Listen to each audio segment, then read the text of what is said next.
Bonjour, je suis André Tessier-Ducrot. Aujourd'hui, je vous parle de mon dernier livre, Néander. C'est une histoire d'homme de Néandertal. L'homme de Néandertal, c'est plutôt la préhistoire. Il aurait disparu il y a environ 38 000 ans, si on croit la science officielle. Eh bien, c'était une erreur. Il y a 9 000 ans, une tribu de Néandertal, se cachant dans une rivière souterraine située sous le mont Itoupé en Guyane, a décidé d'y rester et y a créé une cité bien cachée.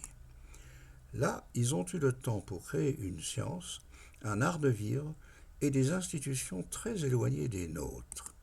Et ce qu'ils ont appris pourrait nous aider juste à temps, d'ici la fin de notre siècle, si nous l'apprenons assez vite. Y arriverons-nous ? C'est l'objet de Néander, mon récit d'anticipation-fiction. Il comprend 3 parties. Les tomes 1 et 2 sont déjà parus. Le tome 3 va paraître en novembre prochain. Son sous-titre, « La seule croissance qui ait un sens est celle de la vie elle-même » est ma conviction personnelle. Avec Néander, je tente de répondre à une question grâce à un récit qui veut transmettre un message.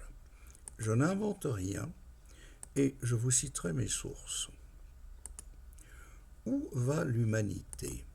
C'est la question qui devient angoissante et même brûlante aujourd'hui. Avouons-le, nous, humains, ne sommes pas capables de savoir ce que nous sommes et encore moins capables d'être d'accord sur ce que nous voulons être. Et nous avons le plus grand mal, rien qu'à nous mettre d'accord sur ce sur quoi nous ne sommes pas d'accord. Ce n'est pas l'être humain qui a inventé l'outil. Cet oiseau se sert comme un outil de cette brindille. Ce n'est pas nous qui avons inventé la parole. Ce groupe de bonobos est engagé dans une grande conversation qui nous est inaccessible.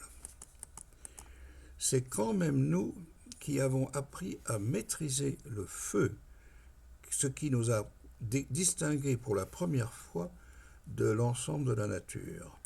Ensuite, nous avons inventé le signe, qui est écrit pour être symbole ou lettre, dans un message qu'on peut conserver et transmettre. Et puis, il y a environ 3 millénaires, nous avons commencé à penser par nous-mêmes. Les 3 peuples pionniers dans cette immense aventure furent les peuples grecs, juifs et chinois. Il en est sorti la maîtrise du concept que nous avons poussé très loin et peut-être un peu trop loin. Vous ne croyez pas ? Mais avant cela, il y a une dizaine de millénaires, nous sommes tombés dans un traquenard. Le néolithique est la spécialisation d'un terrain dans une monoculture et dans l'élevage d'animaux domestiqués. Pour cela, il fallait mettre une frontière entre la nature et nous et créer un monde artificiel dont l'homme devient prisonnier. Au cours du néolithique, nous sommes devenus complètement dépendants les uns des autres, rien que pour survivre. Et parce que nos métiers se sont spécialisés à l'extrême, nous ne percevons plus de qui et en quoi. Nous sommes devenus interdépendants. Et tout en restant prisonniers de cette impasse, nous arrivons à une population de bientôt 8 milliards.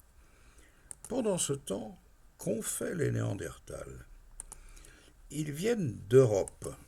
C'est leur ancêtre Homo erectus qui est venu d'Afrique. L'Homo sapiens est venu en Europe ensuite, mais seulement il y a 50 000 ans. Ce qui fait que le sapiens et le Néandertal n'ont coexisté que pendant 10 à 15 000 ans. Ce n'est pas beaucoup. Le Néandertal a franchi le détroit de Bering il y a 120 millénaires et a donc vécu en Amérique 1000 siècles avant que les sapiens y arrivent à leur tour. Il a découvert l'Amérique centrale il y a 15 000 ans, et notre récit commence il y a 9 millénaires. Nous supposons qu'une tribu de Néandertaliens a découvert une rivière souterraine sous le mont Itoupé. Ils ont pu se cacher et y vivre confortablement, parce qu'il y fait plus frais que sous le soleil équatorial. Ils sont donc restés, ils ont fait des petits, et ils ont creusé pour se faire de la place. Ensuite, ils sont arrivés à 8000 le 3 octobre 2034, quand leur cité est découverte par hasard et par surprise.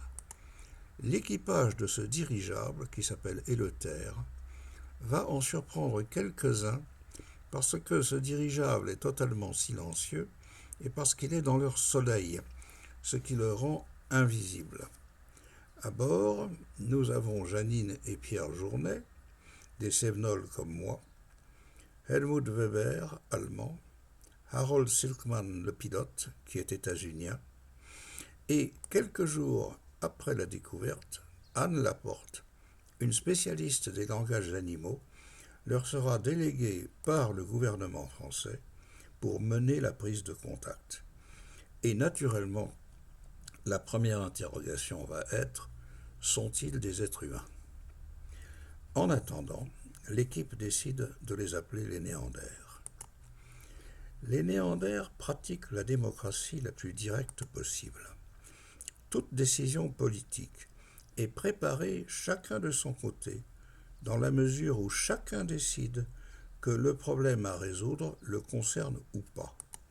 Le jour où se tiendra le débat aboutissant à une décision s'appelle le FLII. La réunion se poursuit le temps qu'il faut pour arriver à une décision unanime. Elle implique que qui ne dit mot consent. Se taire, c'est être d'accord. L'exécution de la décision est confiée à celui qui propose la solution la plus pratique au problème à résoudre. Ainsi, ils sont assurés que c'est toujours le plus compétent qui va exécuter une décision d'intérêt public. Les Néandertals qui ont survécu le plus longtemps au conflit avec les sapiens sont ceux qui ont écouté leurs femmes et qui ont cherché ailleurs comment éviter tout conflit. Les femmes savent survivre, alors suivons-les. Un tel mode de vie suppose des bonnes communications. Les Néandertals apprennent dès l'enfance à écouter, à répéter et à ne jamais interrompre. Comme les Néandertals se passent de gouvernement, il en résulte que chaque citoyen doit consacrer à peu près autant de temps à des tâches bénévoles de service public qu'à gagner sa vie par son métier. Les Néandertals, de leur côté, font la découverte de nos produits et de nos savoir-faire. Ils sont émerveillés par notre musique et nos instruments, et ils adopteront aussitôt le vin rouge. Le reste viendra plus tard. Les Néandertals payent des impôts. Ils taxent le patrimoine de chaque foyer qu'ils savent évaluer. Ils ont trouvé une manière simple de pratiquer la TVA. Ils pensent qu'il est absolument insensé de taxer le revenu, car, disent-ils, ça équivaudrait à étrangler un cheval pendant qu'il est en train de courir une course. Ils se demandent d'où peut venir cette étrange idée. La fonction de ce que nous appelons les charges sociales est résolue chez eux par simple application de la solidarité, un principe qui pour eux n'est pas négociable, comme le respect de la dignité. Ils ont une monnaie qui est tout simplement la contre-valeur d'une unité de volume de leur cité souterraine. Donc, pour augmenter la masse monétaire, il leur suffit de creuser, comme nous, du temps où nous pratiquions les talons or. Je vous présente les personnages de notre récit. Harouk est le maître des singes dans leur société et sera le premier à apprendre le français. Vous le voyez ici avec un de ces milliers d'assistants qui sont des attelles, les singes araignées de l'Amérique latine. Pierre Journet est le dirigeant de la société qui est propriétaire du dirigeable et qui les fait tous vivre. Son épouse, Janine Journet, est une ethnologue très expérimentée. Vous voyez ici Helmut Weber, biologiste allemand, et sa compagne Laima Gombrich, lituanienne et agronome. Harold Silkman, retraité de la US Navy, est le pilote du dirigeable. Anne Laporte est une spécialiste des langues animales. Elle a été envoyée par le gouvernement français pour apprendre le langage des Néandertals, puisque humains ou pas, ils ont un langage, et elle va jouer un rôle central dans le récit. Autour d'eux, voici ceux qui jouent un rôle politique dans les relations avec les Néandertals. La France a la chance d'avoir à cette époque un remarquable président de la République, Charles Le Prieur. Il se passionne tout de suite pour l'aventure parce qu'il y voit une occasion de promouvoir la laïcité. Si les Néandertals peuvent devenir français, alors peut-être que la République française a une vocation universelle. Il est assisté par Juliette Michelet, ministre de la Recherche, qui a une solide expérience scientifique et va fortement s'impliquer. Giancarlo Cagnolati, ingénieur italien, vieil associé de Pierre Journet, sait voir les solutions derrière les problèmes, les technologies derrière les solutions, et donc il sait transférer les savoir-faire dans les deux sens. Tom Danbridge, anglais, dirige une obscure division de l'UNESCO qui s'occupe de la sauvegarde des aborigènes et autochtones dont la culture et la vie sont menacées. Lui va voir dans les Néandertals une opportunité formidable pour améliorer le statut des populations qui l'accompagnent. C'est grâce à lui que Harouk pourra prendre la parole devant l'Assemblée des Nations Unies en février 2035, un événement qui aura des conséquences majeures. John Hardy est un amiral retraité de la US Navy. Il est le dirigeant d'un mouvement d'abord clandestin, visant à une profonde réforme des institutions des États-Unis. Il va réussir son coup en trouvant une application nouvelle de la pratique néandertale de gouvernement appelée FLII. Grâce à lui, nous assisterons en novembre 2044 à l'élection à la présidence des États-Unis de Margaret Cox Lindsey. Comme vous pouvez le voir, c'est une femme qui est plus ou moins de couleur. Le commandant Daniel Loudry est un important agent de la DGSE, les services secrets français, et il participe à l'aventure avec Tom Danbridge et d'autres complices improbables. Les relations de travail permanent entre Anne Laporte et Harouk prendront un tour plus intime et aboutiront à un mariage. Quand on demande à Anne pourquoi elle a épousé un Néandertal, elle explique les avantages de l'amour avec un homme qui n'a jamais appris le machisme, l'intérêt d'un art de vivre où le temps pour aimer a toute sa place, et enfin qu'il est plus facile de s'enseigner réciproquement deux langues quand on a le temps sur l'oreiller en plus. Mais rassurez-vous, Harouk s'est rasé pour son mariage, car cela lui arrive dans les grandes occasions.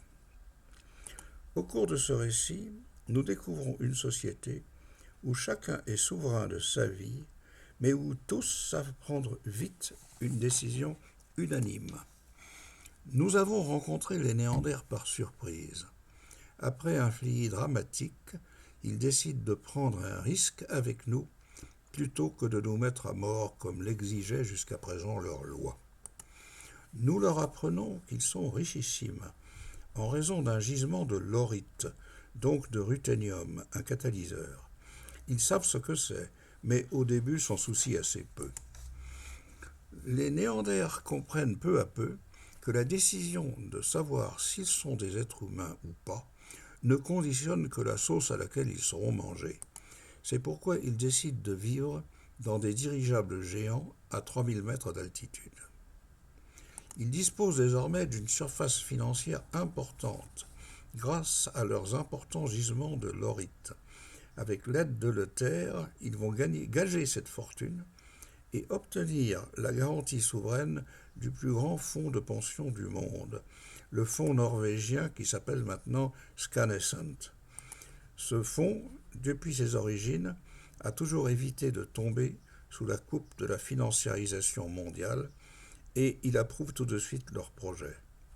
Ce projet, c'est la confrérie de Néander, qui a vocation à devenir une immense coopérative mondiale qui va investir dans les pays les plus pauvres en intervenant directement auprès des plus misérables du pays, en général des femmes. Comme elles n'ont pratiquement pas d'existence officielle chez elles, les premières étapes vont passer pratiquement inaperçues. La technologie blockchain va leur apporter la sécurité absolue des titres de propriété et des identités personnelles. Giancarlo Cagnolati va trouver comment mettre au point une autre technologie, avec logiciels et banques de données, qui va pouvoir garantir aux plus déshérités la dissuasion absolue de la violence dont ils sont en général victimes, la technologie DVA. La confrérie de Néander commencera avec quelques milliers de membres, qui deviendront quelques millions. Puis, leur économie à vocation conviviale, sociale et solidaire, ou carrément mutualiste, pèsera de plus en plus lourd dans l'économie de la planète. La solidarité va quitter le camp du marché boursier pour passer dans le camp des peuples. Mais en avril 2036, c'est la terrible surprise. Un virus préhistorique capturé dans le permafrost est libéré par des forages dans l'Antarctique. Il est trop ancien pour que les mécanismes immunitaires de l'être humain, soient préparés à en faire l'apprentissage.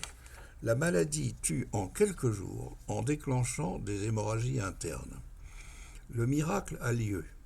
Les Néanders pratiquent encore l'élevage d'un micro-organisme lui-même archaïque, en fait une archée virophage, qui est efficace contre la terrible maladie. Alors a lieu une immense mobilisation médicale et industrielle qui permettra de diffuser le traitement à l'échelle mondiale. Mais entre-temps, il y aura 250 millions de morts. Tout d'un coup, cependant, le monde a pris conscience. Les Néanders ne sont pas une simple tribu primitive.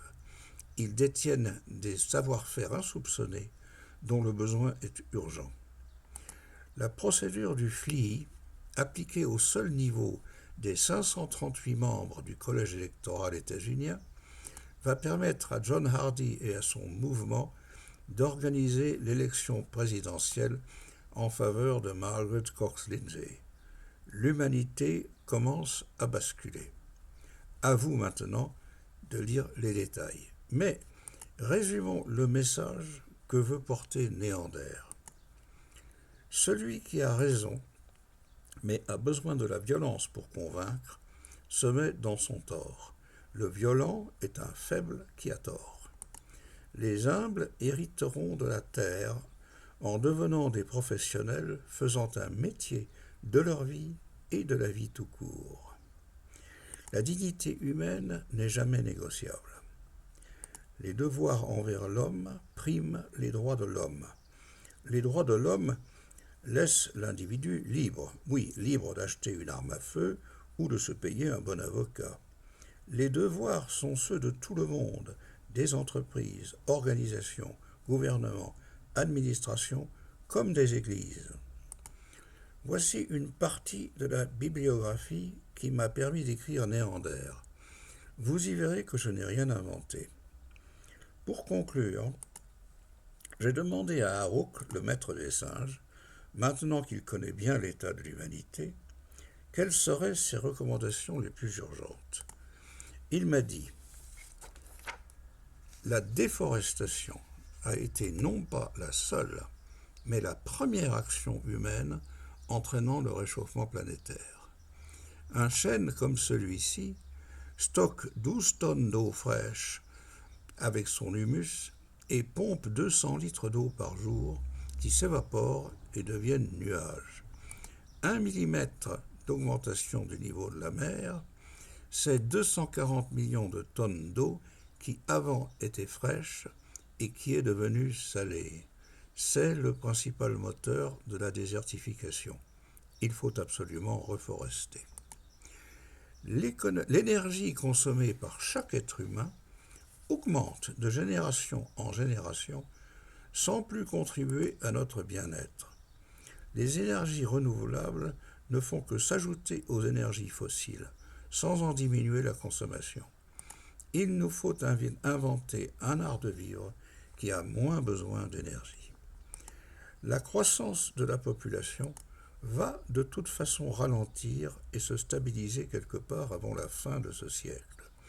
Mais si on n'en arrive qu'à ne plus faire d'enfants, notre population ne comptera plus que des vieillards et des assistés. Qui payera alors les impôts, la sécu, les charges sociales et aussi les investissements dont nous avons besoin pour nous convertir au respect de la vie? La financiarisation de notre économie consiste à augmenter la dette mondiale pour artificiellement maintenir les cours de bourse et faciliter la fuite des ressources financières vers les paradis fiscaux. Cette plaisanterie doit finir. Il faut taxer la fortune et non plus les revenus. Contrairement à ce que tous les plus populistes disent, il n'y a pas d'alternative à la démocratie, parce qu'elle désigne le peuple comme seul souverain. Sinon, qui sera le souverain? Il faut tout au contraire que les problèmes soient réglés et les décisions soient prises aussi près que possible de la racine de ces problèmes. Cela s'appelle la subsidiarité. Par contre, l'humanité doit apprendre à décider plus vite et en arrivant chaque fois à un consensus pour que l'exécution puisse vite suivre la décision. Et elle doit décider de vivre autrement. L'apprentissage du débat-décision, le FLI des Néandertals, va être essentiel. Il faut laisser les femmes continuer à prendre le pouvoir. Les crises de notre temps sont planétaires et non pas nationales. On ne les résoudra pas par des guerres, des confrontations ou des jeux concurrentiels, mais en cherchant l'harmonie et le consensus entre nous et aussi avec la vie elle-même. Les femmes sont mieux équipées face aux crises de notre temps. Voici la mauvaise nouvelle, dit Aruc. Notre espèce a évolué parce que les mâles dominants les plus audacieux, programmés pour prendre des risques, affrontaient les dangers, exploraient le monde et tentaient des solutions nouvelles. Mais ils ont acquis des pouvoirs tels que les risques sont devenus démesurés. Et ils ne peuvent changer leur programme qui les pousse à tenter, coûte que coûte. La bonne nouvelle, conclut Aruc, il résume Pierre Teilhard de Chardin pour les nuls. L'univers n'est pas malade, il enfante. Notre univers est un projet. Vous donnerez un sens à votre vie si vous l'orientez pour y contribuer. Voilà ce que je voulais vous dire.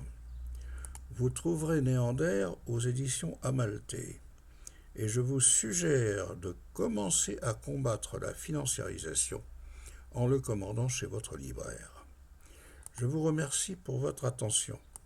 Je suis à votre disposition pour discuter tout ceci en vidéoconférence et aussi chez vous maintenant que le confinement est sur le déclin. Je vous souhaite bonne lecture et j'espère à bientôt.